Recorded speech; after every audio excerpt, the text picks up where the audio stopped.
Good morning, everybody. Hey, how are we? It's Sean from The Good Dog. It's actually the rain. The rain has stopped. Uh-oh. The rain has finally stopped, so we got a little bit of a dip in that. So I figured I'd come out and catch up with you guys outside, like how we usually do.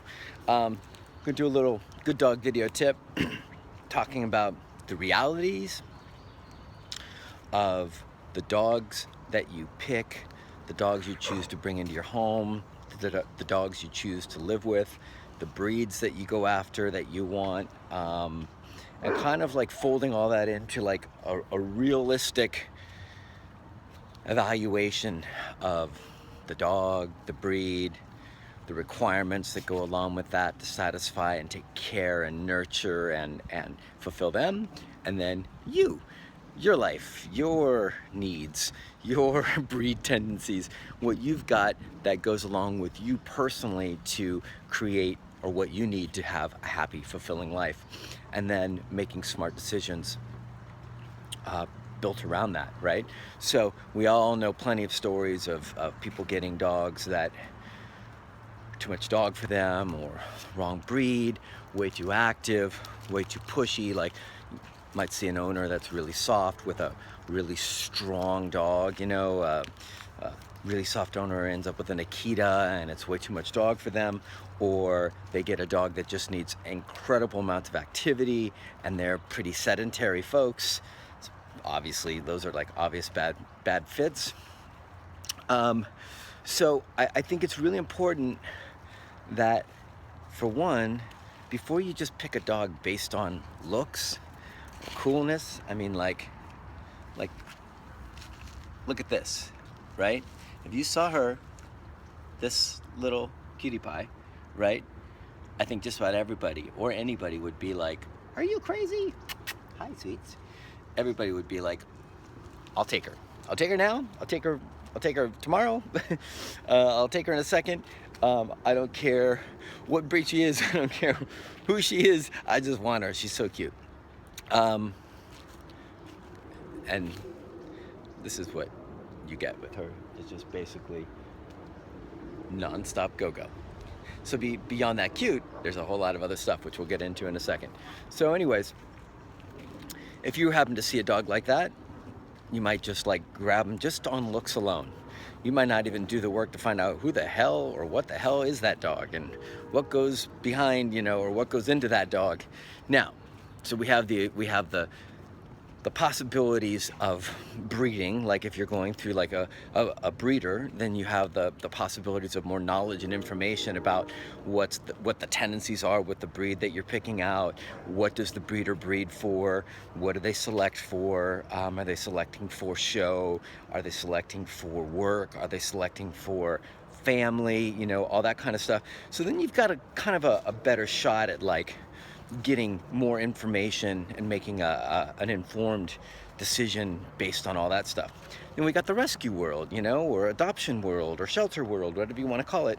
And then those dogs you don't get that much information on. You get dogs that a lot of times are going to be a little bit more of a crapshoot. Speaking of crapshoots, Manny, crapshoot number one. But because Manny came from a shelter, so you're not going to get as much information, background information. But that doesn't mean that you won't still be able to get breed information, and it doesn't mean you won't still be able to see behavioral stuff, personality stuff. There's a lot of stuff you can see even at a shelter with a dog to give you some information and insights about what might be or what might not be a good fit. So there's challenges all around, and like, even with all that, even with like really informed decisions and doing your very best work, you can still end up with a dog that like, it was supposed to be like this and it's not. Laura's story with her dog Polar Bear was one of somebody making a really smart decision. She wanted a shepherd. She did a lot of research, did a lot of work, and found a very low-key, mellow, chilled-out shepherd at a shelter. What she didn't know was that he was really sick at the time. And so if anybody's familiar with polar bear story, this kind of goes into the whole kind of crapshoot part of it, right? We'll put polar bear in the crapshoot category. So Laura picked out polar bear, laid back, relaxed, cool, easygoing dude, and then he got healthy. And then he turned into a very, very challenging dog who had bitten her multiple times, seriously. And I don't mean like, I mean seriously. I mean, no, bites, seriously. Sent her to the hospital, resource guarding up the yin-yang. I mean, reactivity on leash, happy to bite anybody who's holding his leash, and a dog walk by. I mean, like a serious dog. So that shows the aspect of like, but he was really calm and easy in the shelter, right? So there always is the crapshoot kind of like, you never know, life isn't a box of chocolates kind of deal, right? So, but that's the exception, right? 9 times out of 10, if you're at a shelter and you're looking at dogs and you pick a dog that's like laid back, chilled out, and that's healthy, you got a good shot that that's going to be a decent amount of what dog you're going to bring home, right? So if you saw my dogs, Manny or Belle, I always talk about this with owners, if you saw them at a shelter, you wouldn't see them going ape. You wouldn't see, for one, here's a quick little, I'm going to try and keep this as brief as possible, but this is a really important video, because this is why so many people end up seeing us, right? So these guys, these two scoundrels over here, right? If you guys are familiar with them, these are my personal dogs, Manny and Belle. So Manny is a laid back and chilled out dude. He came to us, you know, from a shelter with some like, just, he didn't know anything, you know, he'd pull on leash and do things like that. But like, I'm telling you, this guy, if you were at the shelter, this guy would not be jumping at the door or the fence and like being bananas. He wouldn't be like ah, rah, rah, rah, rah, and like spinning circles and doing stuff like that. He wouldn't be the dog you're like, oh, he's so playful, and look, he likes us, he's come up to the fence and he's jumping on the thing, which is not usually the case. And he wouldn't be in the back of the kennel or the back of the shelter spot or the space or the run and like freaked out, tail tucked, and worried, right? Most likely Manny would just be, because who Manny is, just standing, hanging out. If you called him over, he'd probably be like, what's cooking, right? That would be a good indicator if you wanted kind of a mid, right? If you want a middle of the road dog, that'd be a good indicator of a good chance at catching that, or a good chance at like selecting that. Same thing goes with Belle. Belle's a little higher energy than Manny, but Belle would not be at the back of the kennel, freaked out and worried, which a lot of people pick because they feel bad for. Oodles of people pick. So she wouldn't be there because she's got confidence and she's stable. And she's also incredibly polite and sweet, like to the highest level. So she's playful and fun and frisky, but she's incredibly sensitive, sweet, and polite. So she wouldn't be at the jumping up on the thing going bananas. Even as a youngster, even when I got her around 6 months. I'm having to do the hand support because I don't use selfie sticks and my arm starts to fall off. So those are good indicators of like, if you're going to a shelter to go look and shop for a dog, don't pick the dog unless you want a lifetime of work, unless your gig is like rescuing broken dogs and putting incredible amounts of time and money and energy and effort into that. Don't pick the dog that's in a corner, curled up in the back, shaking and freaked out. That's going to be a dog that, yes, it's heartbreaking, but if you're looking to bring a dog into your home that's going to be able to flourish and be stable and not have issues around strangers, and you know, those are the dogs that are typically going to have, like, oftentimes, I'm not gonna say typically, but oftentimes they're going to have fear aggression issues, hyper-territorial stuff, you know, possessive stuff, separation anxiety, things like that, because they're so insecure and have so many issues going on as far as like not being stable and confident on their own, they're going to be more territorial because they're going to be freaked out about trespassers. They're going to be more possessive because they're going to hold on to their owner like it's their lifeline, because it is their lifeline, right? They're going to be the ones that are not going to trust strangers and do, you know, more of the kind of fear-biting things and stuff like that. So those aren't or they might just be fearful and not want to interact and be terrified constantly.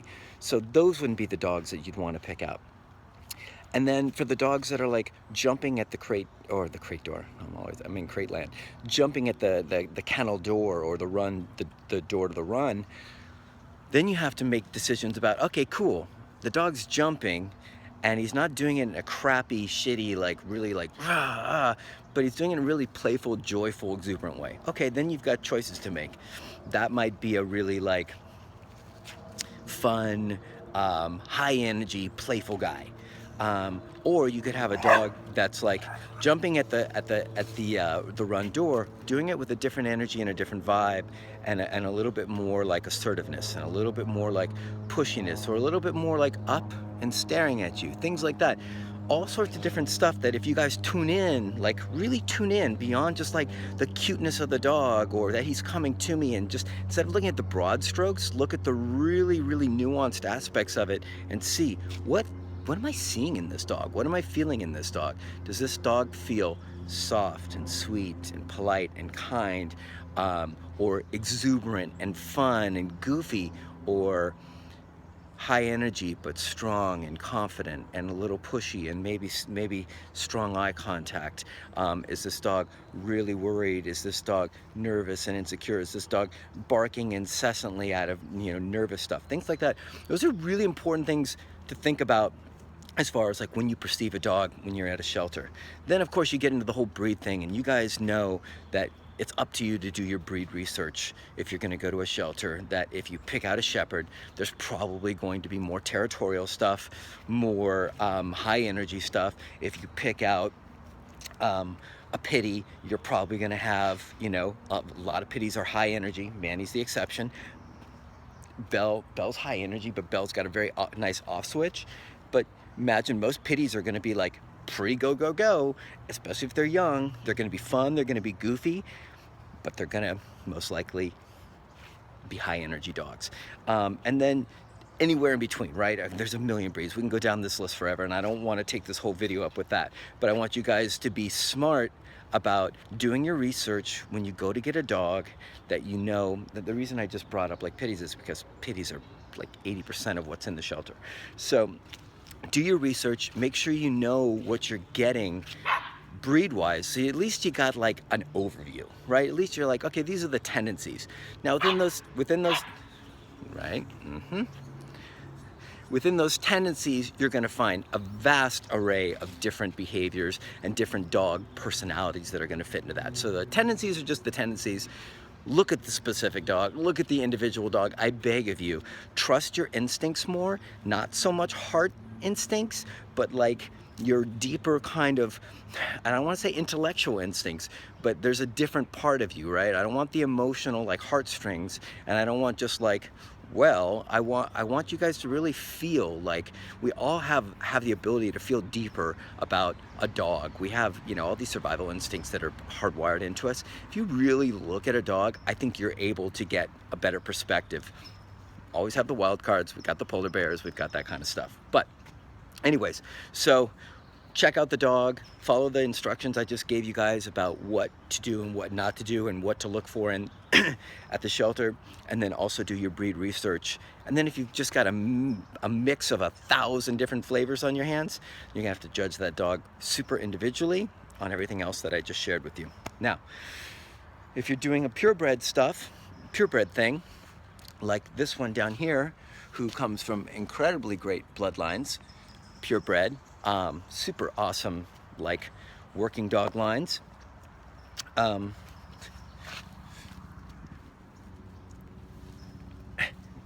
What? Right? If you get one that comes from this, or if you're selecting from, sorry, my arm's falling off. Let me see if I can do this without killing this video. So if you're going for a purebred thing, guys, then you've got a really good chance at a lot of stuff.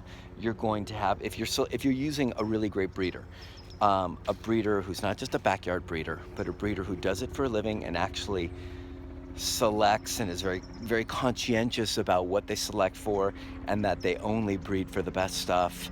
And you know, like finding a great breeder, it's hard work, and that's part of your job if you're going to go for a purebred dog. So when we go for, well, we're starting to get rain now, damn it.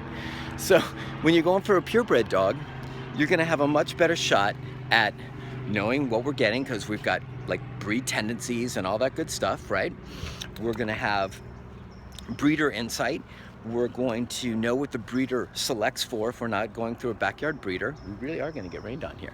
I'm just going to fight on through. So that'll give you some better insight about what you're going after, what you're going to get. Make sure the breeder doesn't just pick out the dog that's like, you know, let them know what your family is about. Let them know what your lifestyle is about. Let them know I travel a lot, or I do a lot of this, or we've got young kids, and okay, so we probably don't want the most exuberant one. We don't want the one with the highest energy. Do you have a more laid back one? But I don't want the nervous one. I want stable but chilled out. Or I want a running partner. I want a dog that can jog with me every single day.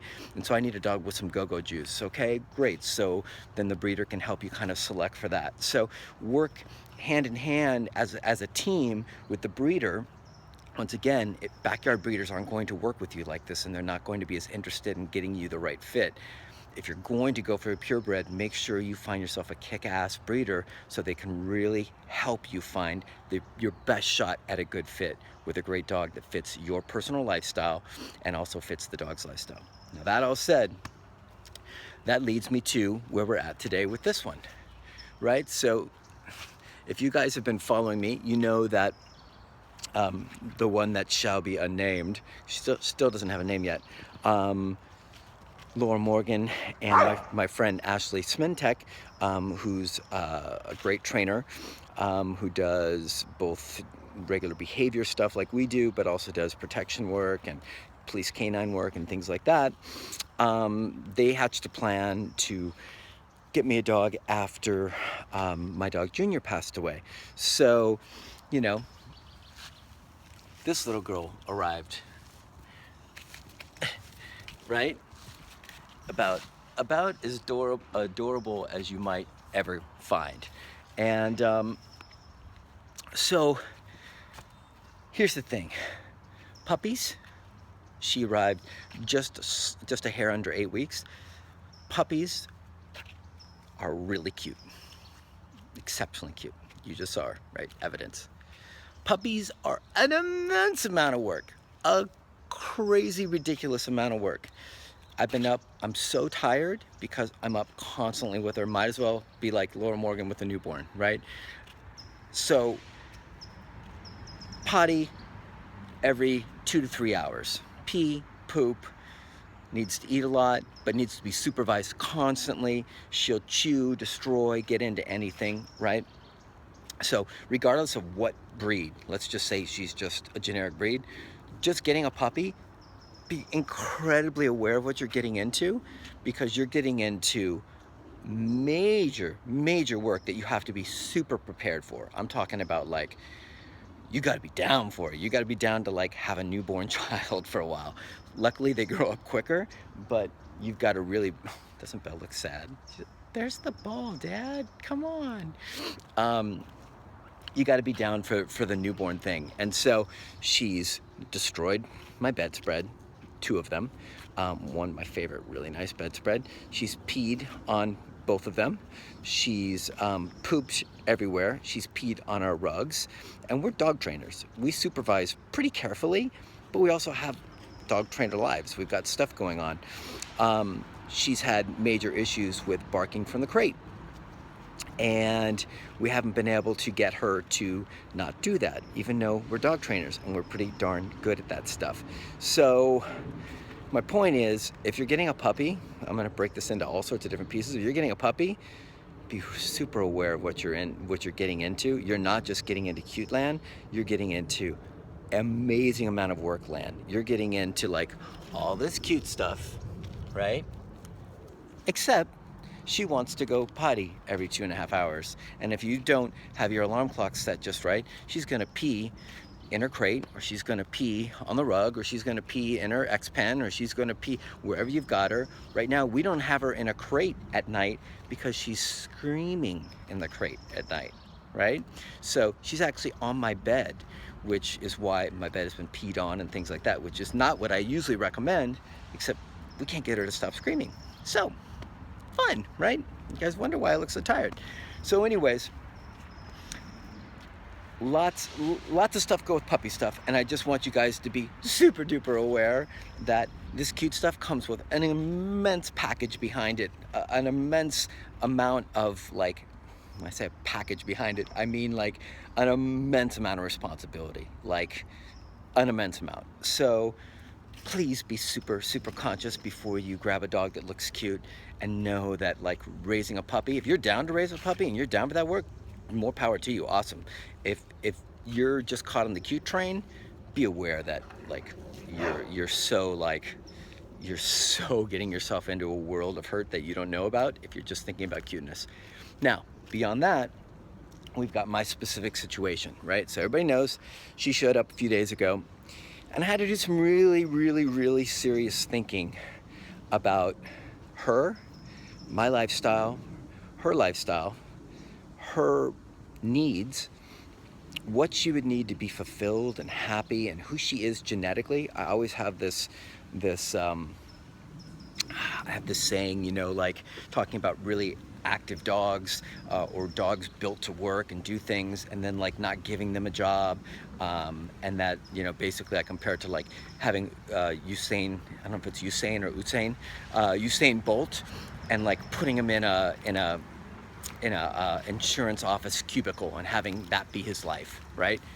That'd be a really sad life for him, and it would be an incredible misuse of all of his tools and gifts, correct? Okay, so I had to do some really hard thinking about this girl and my life, what it looks like currently, and what I want it to look like, and who I am, how does my day look, where do I want to put my time and energy, what's important to me, what fulfills me, what are my goals and dreams in the next, you know, handful of years, not to mention 15 years. And then I had to think about her, and I had to think about, like, here's this amazing genetic creature over here with all of these possibilities to be fulfilled and do amazing stuff, whether it's police stuff or personal protection stuff.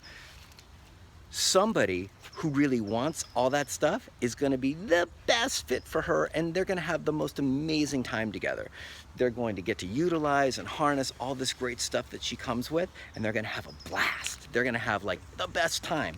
Me, because I'm not interested in doing, like, full disclosure, I'm not really interested like bite work and schutzen and IPO or competition. That stuff doesn't really interest me.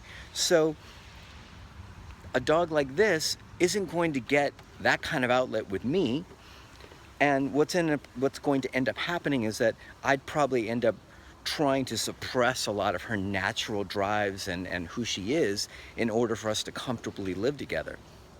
It's kind of a bummer, right? That's not what I want for her, and that's not what I want for me, and that'll end up being a relationship of frustration, annoyance, a lot of negative stuff that I don't want, right? And I see it with a ton of owners who have got bad fits with their dogs, and I'm just not, luckily I've got the knowledge of having been down this road and having seen so many owners that it helps fuel my decisions.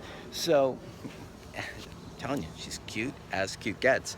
I want her to be as happy as she can be. I want all of the great stuff she's got inside of her, this Usain Bolt of a dog, I want it to get used, and I want her to be living the happiest life. I want her to be doing the stuff she's built to be doing. I want somebody to unlock all of her greatness. And I want that somebody to really be happy that they've got her and enjoy her and know what they're getting into and be like, I love it. She's a pain in the rear and she's always go, go, go. And like people that own, she's a Belgian Malinois for anybody who doesn't know. So there's a lot of Malinois owners that really, really love the crazy. They love the crazy that goes along with owning a Malinois. or they say they love it, and maybe they secretly don't love all of it.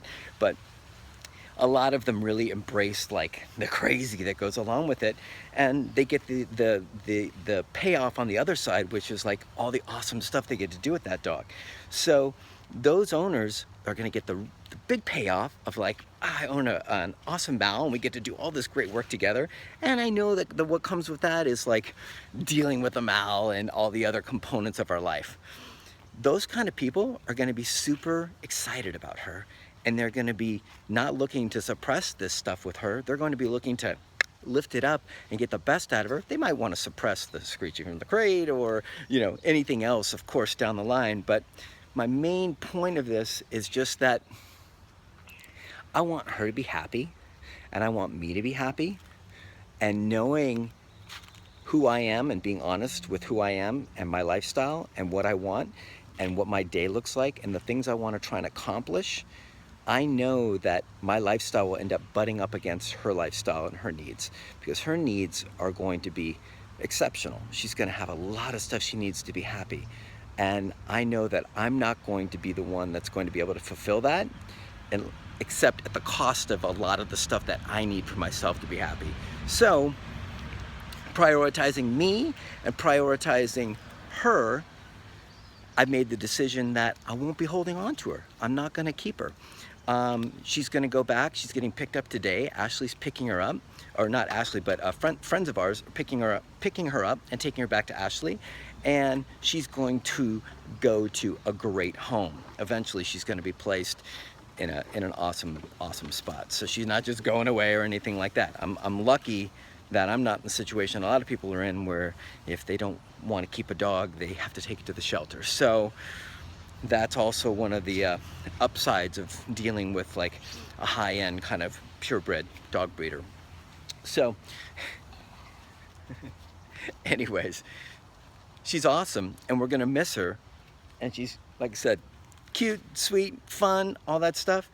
But guys, I'm gonna close this out by saying I want you to be honest with yourselves about what your needs are and what your lifestyle looks like, what your family's lifestyle looks like. Lay it all out, be really straight with yourself, and then decide about the kind of dog that fits in with that life, right?